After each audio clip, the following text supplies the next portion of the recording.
Dale largas, largas, largas y largas. Hay sospechas de quién es la cabeza de este crimen y quiénes han estado atrás definitivamente, pero no hay nada más. Hoy lo estamos llamando al señor Roberto Mesa porque como perito de dicho caso fue llamado nuevamente para que continúe con esta investigación. Y nos va a informar sobre el tema. ¿Cómo está, señor Mesa? Qué gusto tenerlo a través de Radio Sucre Play, Sistema 2 y para todo el mundo en las redes. Buenos días. Buenos días y muchísimas gracias por la invitación. Bueno, ¿qué pasó originalmente en la primera ocasión, que fue la primera etapa de investigación y después tuvo que suspenderla, señora Mesa? Cuando hablamos de la primera fase o del primer momento de este caso que envuelve la muerte del general Gabela, estamos hablando del 2013 exclusivamente, en donde fui contratado por el comité interinstitucional que se había conformado por decreto presidencial del entonces presidente Rafael Correa, que decidió en una reunión de ese comité que era necesario obviamente contar con ayuda especializada de investigadores independientes en este tema. Fue así que nosotros a través de una licitación pública entramos a trabajar en ese caso del mes de abril, creo que es el contrato, hasta el mes de julio del 2013, en donde nosotros entregamos los 3 productos contractuales que establecía justamente, y valga la redundancia, el contrato que nosotros firmamos con el Ministerio de Justicia. Eso digo para que quede claro de que hubo un contrato de por medio, hubieron cláusulas, y hubieron plazos y hubieron objetivos a ser cumplidos. Entre los objetivos, el tercer objetivo era justamente si nosotros en la segunda fase de la investigación determinábamos de que el móvil del asesinato no tenía que ver con delincuencia común, se abría una tercera fase, y en esa tercera fase debíamos probar los presuntos autores intelectuales y el móvil del crimen. Eso fue lo que en 2013 nosotros hicimos, cumplimos, entregamos. Existe un documento justamente de entrega-recepción de este tercer producto o informe final de investigación. Nos quedamos un tiempo más porque la idea del comité era que justamente el presidente de la República conozca directamente esto de nuestra boca, cuáles fueron los resultados. No hubo un espacio en la agenda del entonces presidente. Nosotros no podíamos quedarnos por más tiempo en el país, así que nos volvimos a Brasil. Yo el año siguiente tenía compromiso con Naciones Unidas en una consultoría. Así que ahí, digamos, terminó nuestro trabajo con el cumplimiento de ese contrato, y lo que pasó infelizmente después de eso ya no es responsabilidad nuestra, sino exclusivamente de ese comité y de todos los envueltos en ese comité específicamente, ¿no? Perito Mesa, 19 minutos para las 8. En ese primer informe de ustedes, ya se sospechaba de quiénes eran los autores intelectuales de dicho crimen. No, en el segundo producto, nosotros debíamos analizar y concluir si la muerte, el hecho en sí había sido producto de la delincuencia común o había indicios de que esto era parte de la delincuencia organizada. A partir del momento que nosotros encontramos indicios de que eso no había sido producto de la delincuencia común, cuando pasamos a esa tercera fase, y recién en esa tercera fase es cuando nosotros pudimos vincular el móvil a los supuestos autores intelectuales. Ahora, dentro de los supuestos autores intelectuales, ¿existían nombres? ¿Ya descubrieron nombres ustedes o no? En el 2013 sí, eso constaba justamente en ese tercer informe y eso era parte justamente del objetivo y de una de las cláusulas del contrato que nosotros firmamos. ¿Podían publicar los nombres o no? No, nosotros teníamos en parte una cláusula de confidencialidad que era específica, en donde no podíamos divulgar nada relacionado a ese tema. Y lo otro interesante también, que creo que la gente tiene que saber, es que existía un decreto presidencial firmado por el economista Rafael Correa que establecía cómo iba a ser realizada la comunicación. Entonces, basados en ese decreto, quién era la persona encargada de comunicar a la familia y de hacer público los resultados de ese informe era única y exclusivamente el presidente de la República. ¿Y por qué él nunca lo dijo?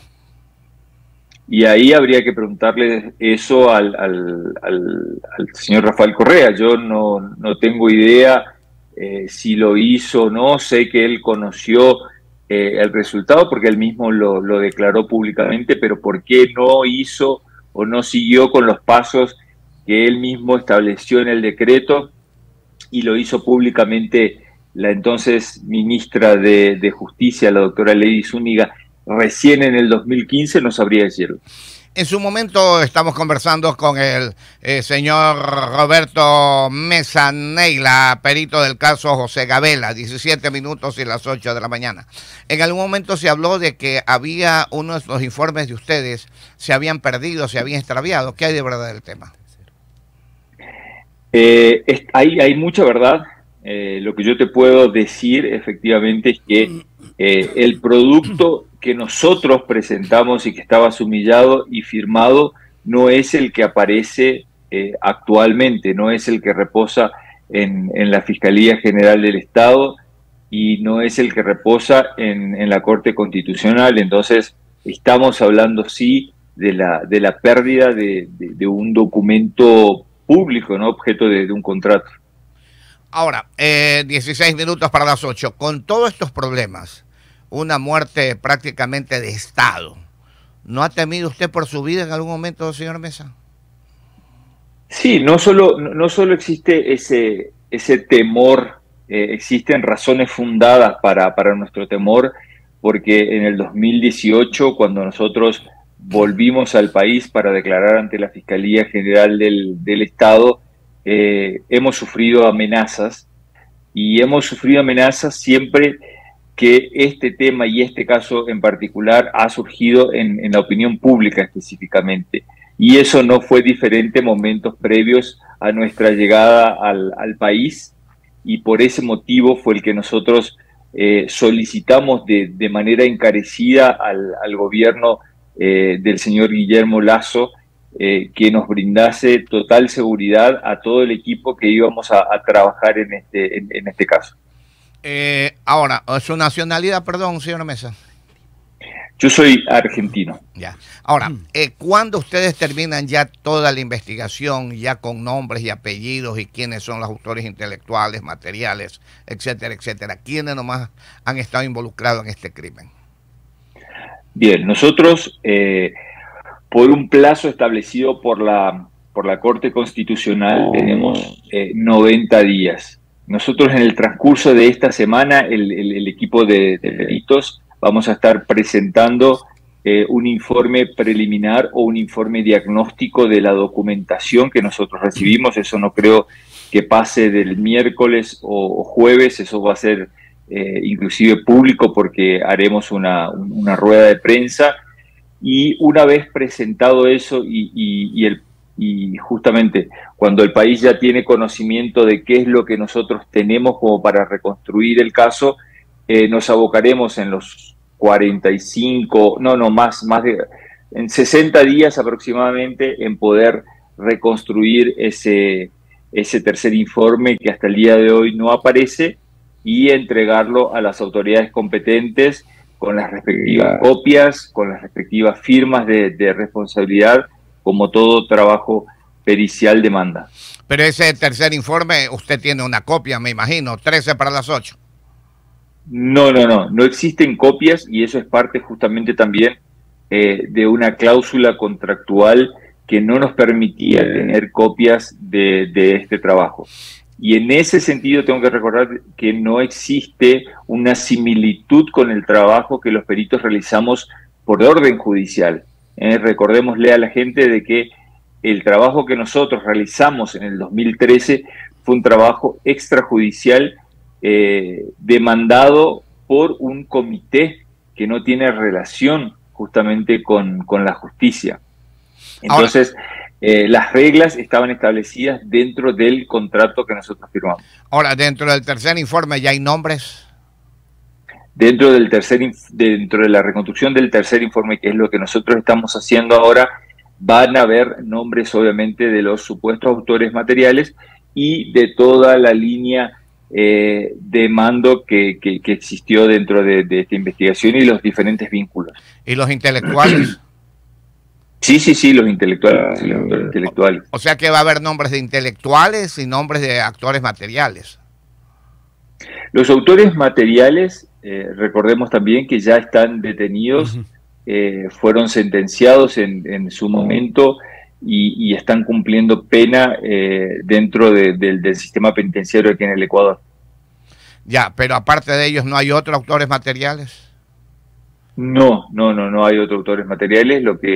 Lo que se busca justamente son los nombres de los autores, de los supuestos autores intelectuales, para que la justicia pueda tener herramientas como para poder investigar y vincularlos si los considera sospechosos. En esa posible vinculación de nombres, ¿estaría el expresidente de la República o no? Yo no quisiera en este momento, sin tener el material respaldatorio, dar nombres, pero claramente cuando nosotros tengamos el informe reconstruido y con el material probatorio que lo sustenta, vamos a hacer pública todos los nombres que aparecen vinculados a este caso. 11 minutos y las 8 de la mañana. El economista Osvaldo Calderón tiene preguntas, economista. Gracias, licenciado. Saludos cordiales, Perito Mesa. ¿Usted ha aceptado trabajos de esta naturaleza en otras oportunidades sin quedarse con una copia del informe que usted desarrolla?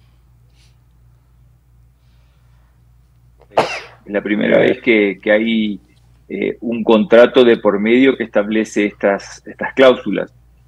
Como para que se entienda, yo realizo actividades tanto judiciales, o sea, a demanda de un juez o de una autoridad judicial, como también actividades periciales privadas, en donde un particular puede solicitar una pericia de parte, como se la conoce en algunos países, pero en todos los casos, inclusive donde nosotros firmamos contrato, no existe una cláusula que hable de que no pueda tener copia.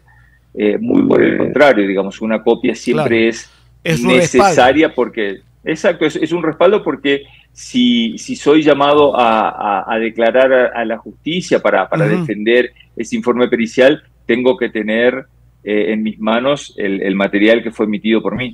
¿Por qué aceptó un contrato de esa naturaleza sin tener usted una posibilidad de respaldo precisamente para lo que ahora, como suerte de rumor, le gana al país, Perito? La verdad que porque jamás pensamos de que esto podía tener este final.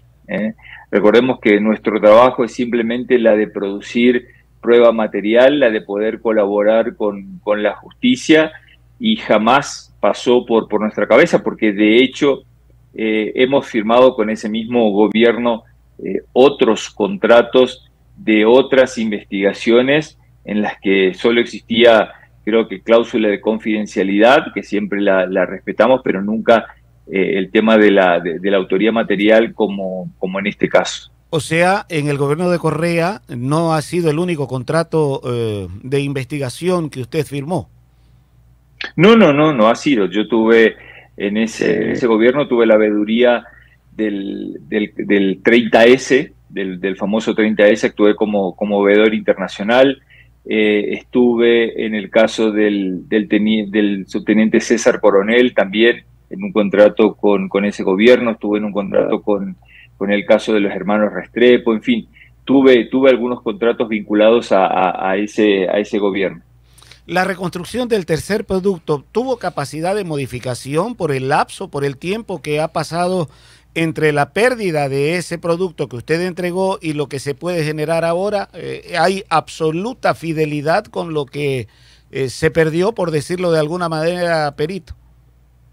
Esa es una pregunta muy, muy importante, y yo creo que hay que para poder entenderla, digamos, hay que hacer una línea de tiempo. Esa línea de tiempo, para que la gente entienda y para que todos entendamos, tiene que ver o arranca a partir del 2013, del 8 de julio del 2013, en el cual nosotros entregamos ese informe, ese tercer informe. Se pasaron prácticamente 2 años hasta que en el 2015 la entonces ministra de Justicia da a conocer en una rueda de prensa unas conclusiones que se apartaban completamente de las conclusiones a las cuales nosotros habíamos arribado en el 2013. O sea, yo creo que resta por investigar, y eso seguramente le va a corresponder a las autoridades competentes, qué fue lo que pasó en el transcurso del 2013 hasta el 2015, y digamos, después de eso, el 2015 a la fecha, también hay que contar que pasó un lapso de tiempo importante, y si consideramos los antecedentes de la pérdida de este documento, de la negación de información a la señora Patricia de Gabela, digamos, tenemos que ser muy cautelosos y tenemos que ser muy cuidadosos, porque puede pasar de todo, digamos. Tenemos que manejar muchas variables en ese sentido. El tema Gabela siempre pasó por la contratación o la compra más bien de los helicópteros Drup, determinado por la Junta Militar. Usted dice que no puede dar nombres, pero usted conoce perfectamente todos los detalles. Mi última inquietud: ¿la intelectualidad del asesinato de Gabela responde al poder civil o responde al poder militar? ¿Se puede conocer eso? Sí. De hecho, se va a conocer eso, y se van a dar a conocer los nombres, los vínculos y el por qué tienen algún tipo de responsabilidad esas personas, y después la justicia, porque recordemos nuevamente de que esto es una sentencia al Estado ecuatoriano, y después la justicia es la que va a decidir si avanza con las investigaciones con base en la reconstrucción de este tercer producto o no. Pero la pregunta, ¿se puede conocer poder civil o poder militar? ¿O los dos? Los dos, se van a conocer los dos. Ajá. O sea, involucrado poder civil y poder militar. Sí. Ya. Sí, o sea, hay civiles y militares, lógico. Los materiales son civiles, supuestamente. Los materiales son civiles. Claro. Así es. Bueno, ok, perito, le agradecemos infinitamente al perito Roberto Mesa que nos haya atendido, perito del caso Jorge Gabela, nos haya atendido en esta mañana a través de Radio Sucre para Ecuador y el mundo, mi querido perito. Muchísimas gracias a ustedes y a disposición. Muy bien, muchas gracias. Muy claro, no negó nada, dijo lo que tenía que decir.